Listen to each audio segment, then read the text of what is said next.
Hi, it's time to look back at what happened in Queen's Park and Ontario politics this week.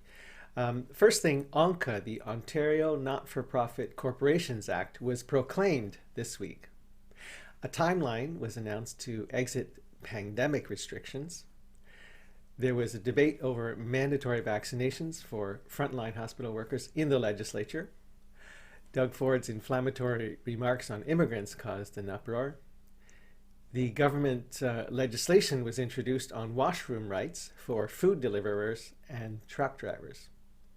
Et le projet de loi 20, loi de 2021 sur la francophonie, a été proposé par les députés Collard et Simard. Keep watching to find out more. Otherwise, join me next week as I look back at what happened at Queen's Park. So this week, a law was proclaimed that was passed about almost 10 years ago. ONCA, it's a modernization of the laws governing not-for-profit and charitable organizations.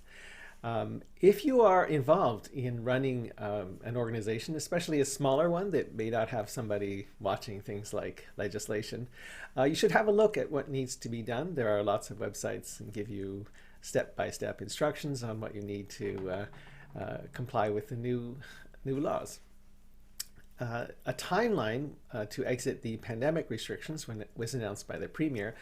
If I could oversimplify it a bit, in October and November, capacity limits on venues will be lifted with proof of vaccination.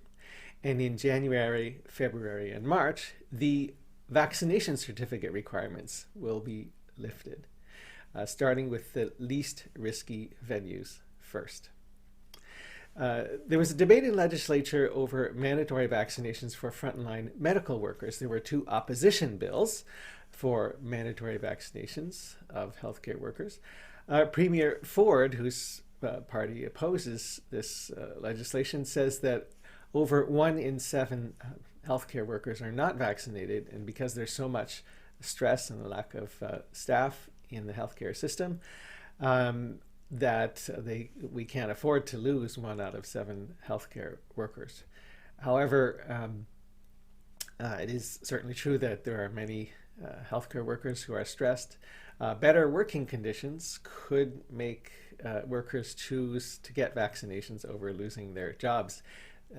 Clearly, at the moment, because of the stress, there are a lot of workers on the fence about even staying on the job, vaccinations or not. Doug Ford made some inflammatory remarks about immigrants this week that made the news, and I'll just quote. He said, "You come here like every other new Canadian. You work your tail off.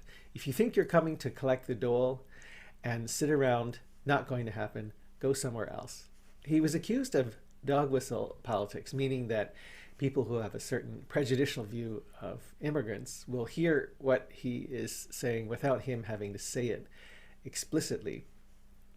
There are a lot of immigrants who don't work enough because they don't bring, they aren't able to bring the training and the experience they have in foreign countries, and they're not able to apply it to do work as productive as they could be here in Ontario. The opposition demanded an apology from Premier Ford. And then a curious thing happened, curious timing of an announcement that the government would make it easier for immigrants who have foreign training to get certified to work in Ontario. This is a long-standing problem, how to make the best use of all the training and experience that immigrants bring with them so that they can work, especially in the professions. A credit to the government introduced legislation to give food deliverers and truck drivers the right to use washrooms at businesses where they pick up or drop off. Also, the government is going to license temporary worker recruiters, to counter abuse of temporary workers by some shady companies. Opposition politicians and the Temporary Worker Industry Association approved of this legislation. Et dernièrement, le projet de loi 20 a été proposé par les députés Simard et Collard. Il est intitulé Loi de 2021 sur la francophonie et vise notamment à faire que l'Assemblée législative effectue ses travaux dans les deux langues et à faire que les tribunaux judiciaires et administratifs doivent pouvoir fonctionner en français. Tell me what you think in the comments below. Otherwise, please join me next week as I look back at what happened at Queen's Park and Ontario politics.